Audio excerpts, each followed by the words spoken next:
Hello mga kabeshi ko! Welcome to my vlog!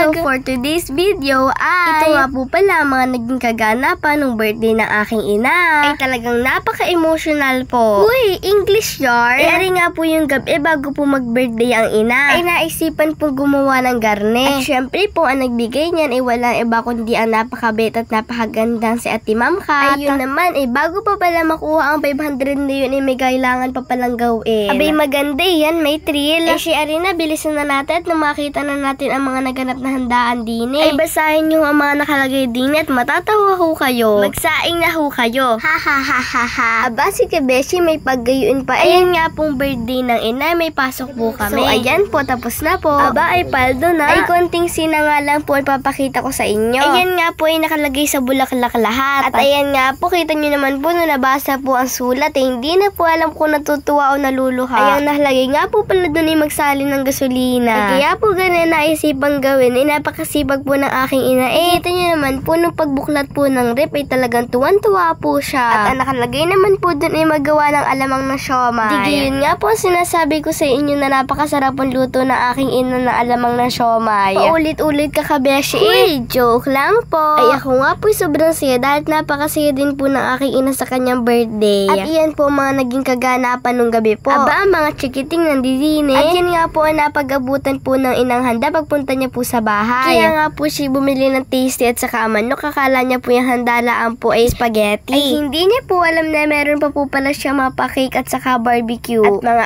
ice cream. At thank you po sa aking mga sister at brothers na napakababait. Ay habang nga po pala sila nag-aayos ng handa, ay kakarating lang po ng ina at ng papa. Ay kakauwi nga lang po nila galing sa bayan dahil po nagsimba. At saka po sabi ko po sa inyo bumili din po sila ng mga tinapay. Siyempre po para din po maraming handa ay naisipan po ng aking ina na magluto po ng kanyang napakasarap na pansit. Eh hindi niya nga po alam dyan na may mga cake pong handa. Ay kaya nga po niya niluto at alam niya pong favorite naming lahat yan. At siyempre po abot pa naman po ay gagawa din po kami ng tarapapel. At ayan na nga po dadating na po ang aking ina. Ay gulat na gulat po siya. Ino nakita niya po eh. Ay kitang-kita niya naman po sa mukha ng aking ina. Ay sobrang saya po. Ay talagang hindi po maipaliwanag ang nararamdaman nung gabing iyon. Ay talagang napaka-memorable po. Ay hindi niya po akalain eh. Ay iyon si Kabeshi papalakpak-palakpak doon. At ayan po ating magaganda at mabubogi mga bisita. Huy! Ay ariyan na po ang aking ina. Ay talagang napakasaya po. Ay talagang deserve po niya iyan. Ay talagang napakasipag po ng aking ina. Ay pag napasok po kami araw-araw. Talagang wala po akong masabi sa kalinisan. At iyan si long hair ninyo. At syempre ang inyong Kabeshi. At syempre sindahin na po natin ang kandila. Ay habang pinapanood ko nga po pala ito, naiiyak po ako sa reaksyon ng aking ina. Ay talagang hindi po siya makapaniwala. Ay sa iba po nanonood dyan, ay baka po makarelate po kayo. Ay talagang tulala po siya. Ay arin si Kabeshi naman, ay kanina pa nagpapapansin sa gilid. Uy, grabe ka naman. So ayan po, ay bablow na po ang candle. Bago pa po mahipan, ay kadami na pong luha. Ay iyon po, ay hindi niya na po mapigilan maging emosyonal. Sana po ganyan din po kayo sa mga magulang ninyo. Mahalin po natin sila. Sundin po natin ang mga utos at payo nila. Ay ari na nga si Kuya Tatok ay pag-aampaa. Ay konting highlight muna din kay na Ining at Utoy. Aba ang inyong konsel ay parang Jujuti ata. At syempre ang aming baby Sia. Aba ay kinantahan niya po ang aking ina ng happy birthday. At ayan po si Ate Machel, magkasunod po sila ng ina ng birthday. Ayun naman pala kaya hindi pa hinihipan, iniintay pa ang papa. Ay Diyos ko ay nabutan na ni Ate Casey ng tissue. Ay, ano guys, hindihan na iyan, ay gutom na kami. Uy, joke lang po. Eme ka talaga. At syempre po mamaya hindi po mawawala ang mga picture natin. Ayan po ipaflex ko po sa inyo ang mga naging simpleng handa po namin. Eh para naman po sa akin hindi naman po mahalaga yung marami o maunti ang handa.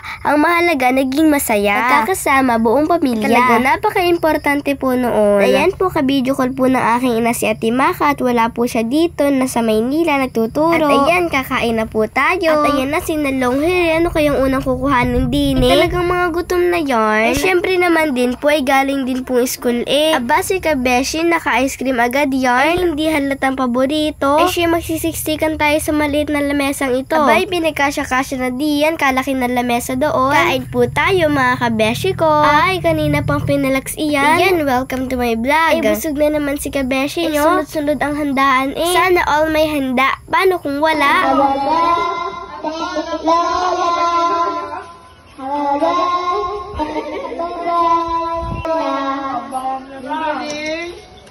Very good.